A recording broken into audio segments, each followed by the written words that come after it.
Hey, gun people, horsey people. When I talk about knots, I talk about finishing knots and making knots look like so you can kind of see what it is. And I'm going to do a couple videos on my horse channel for tying for horse knots and bowlines and things. And I've done it before for rappelling, but I was just tying my flag. It's kind of windy out here. So, and I was like, you know what? This is a good video to finish. So this is what I talk about. Let me spin this around, make sure I'm still in there. This is what I'm talking about when I'm talking about finishing a knot. So let's take a look at how a lot of people will tie their flags. I've seen this. I've seen this. Tie a knot. This is what I call an unfinished knot. There's no rhyme or reason to it. You don't understand friction and crossing, and it's not laid right. It's crossing over. It's not laid right here. So, you know, you can do something like this, and that would probably work, but it's not what I call finished, to where you make the rope lay like it should lay. If I want to do this to make it look to where it would be finished, I would lay these around to where they lay correctly.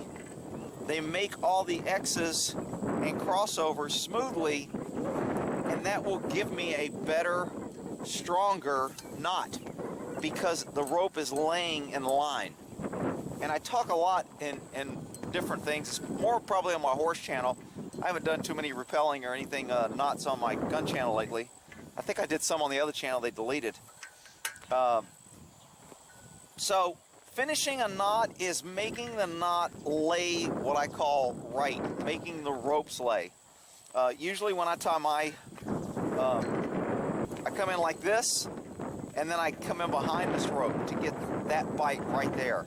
And then it's laid correctly here, I cross over correctly, I come back, and then I come back up right here. And that's kind of how I tie my flagpole. Is there other ways? Sure. Is this the only way? No, I'm just kind of letting you know what it should look like versus this. I'll tie this same knot and it won't look like this.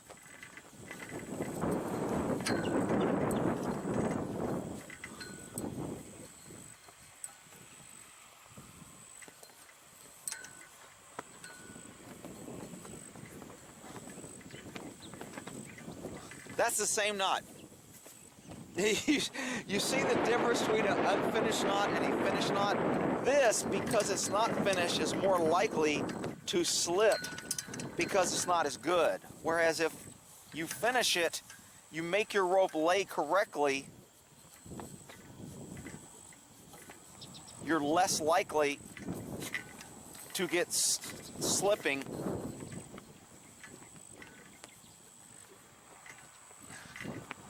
It's going to be a little bit, it just lays better, it looks better. And again, when I'm inspecting knots, you know, when you're rappelling, when I was, you know, teaching rappelling, or if I was the guy in charge of setting up the rappel line setter, you want to be able to look at your knots really quickly. Is your anchor line knot right? Is the guy got his Swiss seat or Ranger seat or whatever seat he's wearing, is it right?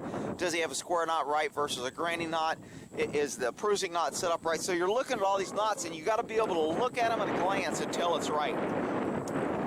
That's basically the purpose behind finishing.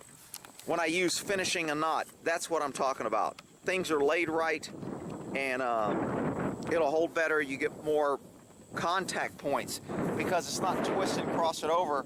You know, I've got pressure where I came underneath. I got pressure where I came here. I got pressure where I came in here. Pressure or friction. I got pressure across these four ropes here.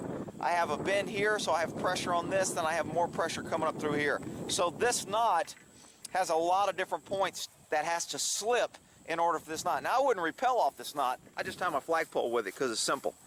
Alright, so hopefully that'll explain finishing a knot and why it's important to make sure a knot lays right and lays appropriately so you can look at it. Alright, we'll end it there.